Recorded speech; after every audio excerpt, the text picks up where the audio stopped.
토요일에 윤석열 전 대통령이 특검 조사를 받았죠. 지하로 가느냐, 지상으로 가느냐, 또 신문을 경찰이 하느냐 아니면 검찰이 하느냐, 시작 전부터 특검과 의견 다툼이 많았습니다. 우여곡절 끝에 토요일에 윤 전 대통령은 1층 출입구로 출석했습니다. 하지만 기자들의 질문에는 답을 하지 않았습니다. 토요일 모습부터 먼저 보여드리겠습니다. 지하 주차장으로 들어가지 않은 이유 있으실까요? 조석 특검을 8년 만에 피의자 신분으로 만나셨는데 어떻게 보시나요? 이번에도 진술거부권 행사하실 건가요?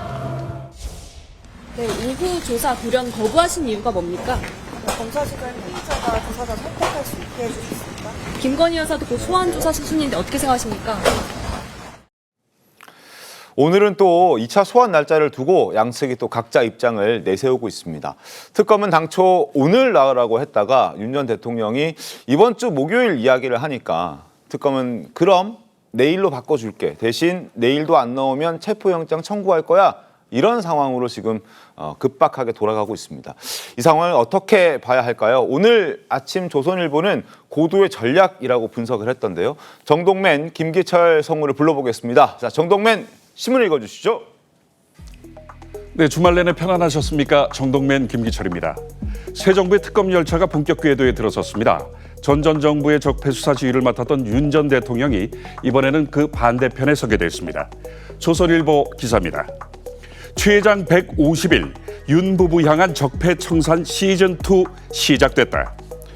법조계에서는 적폐 청산 수사 경험이 있는 윤 전 대통령이 법적 방어와 정치적 투쟁을 병행하려는 것이라는 분석이 나온다. 윤 전 대통령이 공개 사과하는 순간 주도권을 뺏길 수 있다고 생각하는 것 같다는 얘기다. 한 국민의힘 인사는 윤 전 대통령이 정치 보복을 당하고 있다고 지지자들에게 호소함으로써 특검의 공세를 방어할 동력을 마련하려는 것 같다고 했다. 이에 맞서 특검은 극장식 수사를 통해 윤 전 대통령을 압박하려 한다는 분석이 나온다. 특검은 국민 알 권리를 강조하며 공개 출석을 관철했다. 특검은 또 윤 전 대통령이 조사받는 동안 수시로 브리핑을 열어 수사 진행 상황 등을 언론에 알렸다. 자, 이런 상황입니다. 그리고 과거와 달리 보통 이렇게 전직 대통령이 특검 수사받으러 검찰이나 이렇게 들어가면 특검과 티타임을 하기도 합니다. 식사까지는 아니지만 차 함께 마시면서 이러한 걸 수사하겠습니다. 일단 예우 차원이겠죠. 그런데 이번에는 조은석 특검과 윤 전 대통령이 만나지도 않았다는 겁니다. 시작부터 신경전이 구자민 변호사님 굉장히 치열했다라고 분석할 수 있겠죠. 그렇죠. 그리고 앞으로 이 사건이 진행될 때 있어서 지금 윤 대통령 측에서는 유효하게 공략할 수 있는 점은 절차상의 하자다. 이런 생각을 하는 것 같아요. 실체에 대한 내용은 사실 좀 어려운 부분이 있습니다. 사건 초반부터도 개헌과 관련해 가지고는 내란죄 성립에 대해서 좀 높게 보는 부분도 있었고, 그러나 수사 과정에서 이제 공수처가 개입하면서 수사권에 대한 논란, 그러면 수사권이 과연 있는가, 거기서부터 수집된 증거들이 증거 능력이 있는가, 이런 논란들이 굉장히 더 절차상의 하자로서 크게 다루어졌는데 마침 그게 또 인정돼서 구속 취소가 됐었거든요. 그러니까 법적으로 유효하게 인정됐던 건 거기고, 지금 이 절차상의 하자를 최대한 부각시키는 게 여론전에도 도움이 되지만 이후에 재판으로 갔을 때도 유리하다. 그러니까 지금 그 특검에서 매일 브리핑을 하면서 여론전을 하듯이 변호인 측에서도 이의 제기라는 거는 맞상대하는 여론전, 그리고 절차상의 하자에 대한 부분. 그러니까 지금 수사를 검사가 해야지 왜 경찰이 하느냐, 이제 이런 거 자체도 신경전으로 평가하는 부분도 많지만 이게 절차상의 하자로 계속 주장할 쟁점들이 늘어나는 것이거든요. 이런 것들이 나중에 이제 조서의 증거 능력, 이제 이렇게 연결할 생각으로 하는 것 같다, 이런 생각이 듭니다. 이건 변호사님, 그러면 7월 1일에 지금 나와달라고 얘기를 해둔 상태고, 거기에 대해서는 윤 전 대통령은 크게 입장은 없는 것 같은데, 1일에 내일이죠? 내일 나가게 될까요? 결국에는 어떻게 전망하십니까? 저는 앞으로 있을 특검 수사에 대해서 윤 전 대통령은 수사에 협조할 수밖에 없다라고 생각이 듭니다. 그 이유는 수사에 협조하지 않았을 때요, 잃는 건 윤 전 대통령밖에 없기 때문인데요. 만약에 특검에서 무리하게 오늘 조사를 밀어붙였고, 그리고 만약에 윤 전 대통령이 이에 불응했다면 이 상황에서 체포영장을 재청구했을 때는 기각될 가능성이 있거든요. 그렇지만 윤 전 대통령이 만 24시간 만에 조사에 응하는 건 좀 어려우니까 7월 3일 이후로 해달라라고 요청을 한 부분에 대해서 일부 수용을 했습니다. 그렇지만 특검은 150일이라는 한정된 시간 안에 윤 전 대통령뿐만 아닙니다. 많은 사건 당사자들을 수사해야 되기 때문에 수사의 신속성도 중요한 만큼 7월 1일로 조율을 해주었음에도 불구하고 불응했을 때는 아마 체포영장 재청구할 것이고요. 이때는 영장 발부 가능성도 높다라고 보여지기 때문에 아마 특검에서도 오늘 강행하지 않고 7월 1일로 밀어주는 것도 전 전략적 선택이라 보여지거든요. 피의자의 사정을 일부 고려했음에도 불구하고 불응했을 경우에는 영장 발부 가능성을 높일 수 있기 때문에 아마 윤 전 대통령도 이러한 사정을 고려해서 내일은 출석을 하지 않을까라는 생각이 듭니다. 알겠습니다. 1차 소환 때 윤 전 대통령은 특검 사무실에 15시간이나 머물렀습니다. 그러나 실제 조사 시간은 5시간을 넘지 않았다고 합니다. 왜 그런 건지 윤 전 대통령 측에서는 바로 이 사람을 문제 삼으면서 조사를 거부했다고 하는데 영상으로 확인해 보겠습니다. 압수수색 영장 집행은 불승인이고요. 대신에 임의 제출에 대해서 지속적으로 협의하기로 했습니다. 어제 특검이면은 검사가 조사를 해야 되는 게 맞는 건데 형사소송법상 경찰이 저희 입회를 하고 또 주로 신문을 하고 하는 과정이 좀 이어졌습니다. 저희는 공무집행이 위법하다고 보고 있고 경찰은 경호처의 대응이 불법이라고 좀 하고 있는 대치관계에 있는 사람인데 저희가 생각하기에 위법한 공무집행을 했다고 하는 분이 조사를 하는 것은 타당하지 않다. 그 때린 사람이 저를 다시 조사를 한다. 이건 좀 말이 안 되는 거죠. 들으신 대로 오전에는 경찰이 신문을 진행했습니다. 박창환 총경을 포함해서 3명의 경찰들이 신문을 진행했는데 여기에 이제 윤 전 대통령이 부적절한 인물이다라고 불만을 표출하는 거죠. 그리고 점심 식사 이후에 한 3시간 반 정도 조사받기를 거부한 상황이 이어졌습니다. 그리고 한 4시 45분인가요? 한 5시 좀 직전에 다시 조사가 시작됐는데 그때는 조사하는 내용도 바꾸고 신문하는 경찰이 아니라 검찰을 투입해서 다른 내용을 조사하게 됐던 거거든요. 그래서 조사가 재개될 수 있었습니다. 경찰이 조사하면 안 되는 건가요?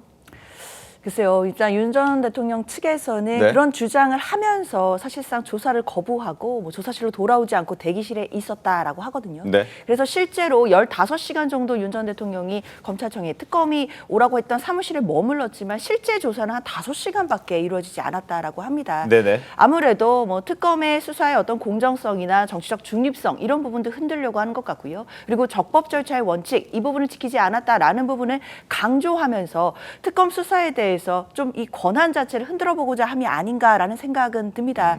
그러나 윤석열 전 대통령이 하는 주장 자체가 그렇게 뭐 납득할 만한 주장이거나 법적으로는 뭐 치명적이거나 굉장히 전략적인 주장이라고 보기는 어려운 것 같습니다. 특히 지금 특검에 파견되어 있는 박 총경의 수사가 마치 자격 없는 사람이 수사를 했다라는 취지로 이야기를 하는 것인데 뭐 특검법이나 관련 법에 의해서 본다라고 한다면 특검의 지휘하에 파견되어 있는 총경이 얼마든지 수사를 할 수 있다라고 보여질 것 같고요. 그렇기 때문에 그걸 이유만으로 사실상 수사를 거부하거나 수사 부분에 대해서 차질을 빚게 한다라고 한다면 저는 앞으로 있을 수사 과정에서도 오히려 윤석열 전 대통령 측에게 더 불리하게 작용할 수 있다라는 생각 듭니다. 네. 근데 이게 형사소송법상의 원칙상으로는 검사가 수사의 주체이고 거기에 검찰 수사관이나 이런 그 사법경찰관리 이런 사람들은 이제 그 참여를 하게 돼 있거든요. 네. 그러니까 수사의 주체로서 검사가 묻게끔 돼 있는 건 형사소송법상으로 맞습니다. 근데 이제 문제는 실무상으로 그렇게 하지는 않아요. 대체로 검찰청에서 수사할 때도 수사관이 이제 그 질의를 하면은 검사는 옆에서 참관을 하면서 특별히 어떤 질문을 더 했으면 좋겠다 이런 이제 메신저로 보내가지고 질문을 추가하고 이런 방식으로 하거든요. 네네. 그게 왜 그러냐면은 수사관이 물어봤을 때 그거에 대해서 수사관이 직접 묻는 거에 대해서 나는 형사소송법에 위반되니까 받지 않겠다라고 하면은 그 질문을 검사가 받아서 똑같은 질문을 하면 그만이잖아요. 그러니까 이거 불필요한 낭비일 뿐이라서 실무상으로 그렇게 하진 않는데 그럼에도 불구하고 이걸 주장하는 건 일단 형사소송법상의 원칙상의 이제 문제가 있으니까 쟁점을 하나 이제 추가할 수가 있고 두 번째로는 특검이 출발해가지고 특검이 수사를 한다 그러지만 네. 결국 특검은 이 사건에 대해서 지금 아직 모른다. 모르면서 밀어붙인다라는 게 가능하죠. 왜냐하면 지금 인계받아가지고 얼마 되지 않았기 때문에 공소 유지에 있어서도 기존에 그 공소 유지하던 검사들을 그대로 흡수해가지고 네. 지금 진행하는 면이 있고 박총경이나 이런 경찰 인력들도 종전에 수사하던 인력들 그대로 받아가지고 그 사람들이 주체적으로 하고 있으면 특검은 지금 사건도 모르면서 여론전하고 압박만 하지 않느냐라는 게 자연스럽게 부각될 수 있거든요. 그쪽에도 노림수가 같이 있다 이렇게 생각이 됩니다. 됩니다. 앞으로도 근데 관련 내용 관련해서는 경찰이 계속 수사할 거라고 특검 쪽에서는 얘기를 하는 것 같던데요. 그렇게 좀 계속 거부하게 되는 상황이 연속되는 건가요? 네, 그런데 앞으로 있을 조사에도 계속 윤 전 대통령이 거부할지는 조금 지켜봐야 될 것 같습니다. 장현주 변호사님께서 이야기해 주셨듯이 특검 법안상 특별검사의 지휘 하에는 수사가 충분히 가능하다라고 보여지기 때문에 물론 윤 전 대통령이 이야기하고 있는 부분은 원칙적인 부분이지만 이 특검 법안상 가능한 부분이거든요. 그래서 이 부분을 계속 밀어붙일지는 좀 지켜봐야 될 것 같고 네. 또 특검 측에서도 아마도 윤 전 대통령이 계속 거부했을 때의 전략도 함께 고민하고 있지 않을까라는 생각이 듭니다. 윤 전 대통령 사실은 지난 이 소환 때 1시간 반 정도 조사에 응했거든요. 네. 그러면 대략적인 이 특수공무집행 방해에 대한 윤 전 대통령의 주요 진술 전략을 검찰도 파악을 했을 거라고 생각이 듭니다. 네. 그렇다라고 하면 이후에 이어질 사실 조사를 하더라도 계속해서 혐의를 부인하는 진술만 내놓을 것이기 때문에 그 조서의 증거적 가치랄지 이런 부분은 저는 사실상 없을 거라 보여지거든요. 네. 조사를 통해서 검사가 확인하고자 하는 바는 공소유지, 즉 공판 때 이 피고인이 어떤 주장을 할 것인가만 확인을 하고 그에 대해서는 다른 참고인 진술의 다른 물증으로 충분히 또 탄핵할 수 있는 전략을 짤 수도 있습니다. 그래서 무리하게 계속 시도하기보다는 시간이 연장이 된다면 그 부분에 대한 조사는 생략하고 공판에서 다투는 방법도 특검에서 선택할 수 있다는 생각이 듭니다. 알겠습니다. 지금 윤 전 대통령을 상대로 특검이 조사하고 있는 것은 체포를 방해했던 부분, 공무수행을 방해했던 부분, 이게 이제 특검의 파견가 있는 경찰들이 직접 수사하는 부분들입니다. 그래서 이제 윤 전 대통령은 이거에 대해서는 지금 이렇게 해서는 안 된다, 원칙에 어긋난다라는 주장하면서 이제 보이콧하고 있는 상황이고, 또 하나의 수사는 바로 계엄을 해제하는 과정에서 방해한 혐의가 있는 것 아니냐. 그리고 국무위원들에게 지금 국무회의를 진행하는 과정에서 대통령으로서의 어떤 직권을 남용한 부분, 이 부분은 이제 특검 안에 있는 검사들이 수사를 하고 있습니다. 그래서 어제 토요일에 오후에 검사들이 들어가서 수사한 부분에 있어서는 이제 제가 두 번째 말씀드렸던 그 부분을 수사하게 됐는데, 당시에 이제 계엄 직전이라든지 직후라든지 국민의힘 의원 측과의 통화 내역에 대해서 이제 이러저러한 것들을 많이 물어봤다고 합니다. 그러니까 당시 추경호 전 원내대표와의 통화, 그리고 나경원 의원과의 통화, 이러한 것들을 물어보면서 혹시나 이게 이제 특검도 별건 수사가 가능한 상황이기 때문에 구자룡 변호사님, 국민의힘 의원들에게도 수사 대상이 될 수도 있는 그런 상황까지도 갈 수 있는 건가요? 어떻게 됩니까? 그럴 수 있습니다. 그래서 지금 윤 전 대통령에게 물어보는 내용 중에 사실 새로 나올 내용은 그쪽 부분이다. 그러니까 정치적으로도 파급력이 큰 부분이 그쪽이고, 네. 국민의힘 쪽에서는 이제 이것 가지고서 위헌정당 해산까지 밀어붙일 거 아니냐라는 그 얘기들도 걱정을, 네. 그렇죠. 종전부터도 특검 전부터도 나왔던 게 이런 프레임이 이제 이미 짜여지고서 특검을 밀어붙이는 거 아니냐, 이런 얘기가 나왔던 게 이미 내란 혐의와 관련해서는 재판을 받고 있잖아요. 근데 네. 다시 또 이거에 대해서 재론을 하면서 특검을 만들고 여기서 수사를 다시 또 그 부분에 대해서 들여다보는 건, 윤 대통령은 이미 재판받고 있는데 거기서 나올 내용은 사실상 국민의힘 의원들을 타겟으로 삼은 것이 아니냐. 그런데 의원을 상대로 바로 직접 수사를 들어가는 건 어렵거든요. 네. 그러니까 징검다리 차원에서 윤 대통령에 대해서 조사를 하고, 그럼 그 전후로 통화한 내용은 도대체 뭡니까? 그 급박한 시간에 한 건 뭡니까? 라는 거에 대해서 의혹 같은 부분을 만들어내면 그거에 대해서는 의원들을 직접 수사의 대상으로 삼을 수 있는 징검다리가 이제 열리는 거거든요. 네. 이제 그런 거를 이제 수순상으로 이제 두고 있지 않나. 지금 거기까지 갈 수 있는 어떤 명확한 그 사실관계가 드러난 건 아니지만 네. 그것까지도 염두에 둔 질문들이 나오고 있을 수 있다, 이런 생각이 듭니다. 그러니까요. 추경호 원내대표, 전 원내대표 같은 경우에는 직접적으로 통화한 건 맞지만 계엄과 관련해서 얘기를 나눈 것은 없다라는 입장이고, 그리고 당시에 그 12.3 계엄이 터졌을 때, 비상계엄이 터졌을 때 국민의힘 의원들도 처음에는 국회를 갔다가 당사를 갔다가 국회로 갔다. 만약에 비상계엄과 관련이 있고 우리가 사전에 얘기를 했다면 당사에 머물지 국회로 돌아가지 않았을 것이다 라는 주장들을 지금 하고 있는 상황이어서 이 부분은 저희가 특검 상황을 좀 더 지켜봐야 알 수 있을 것 같습니다.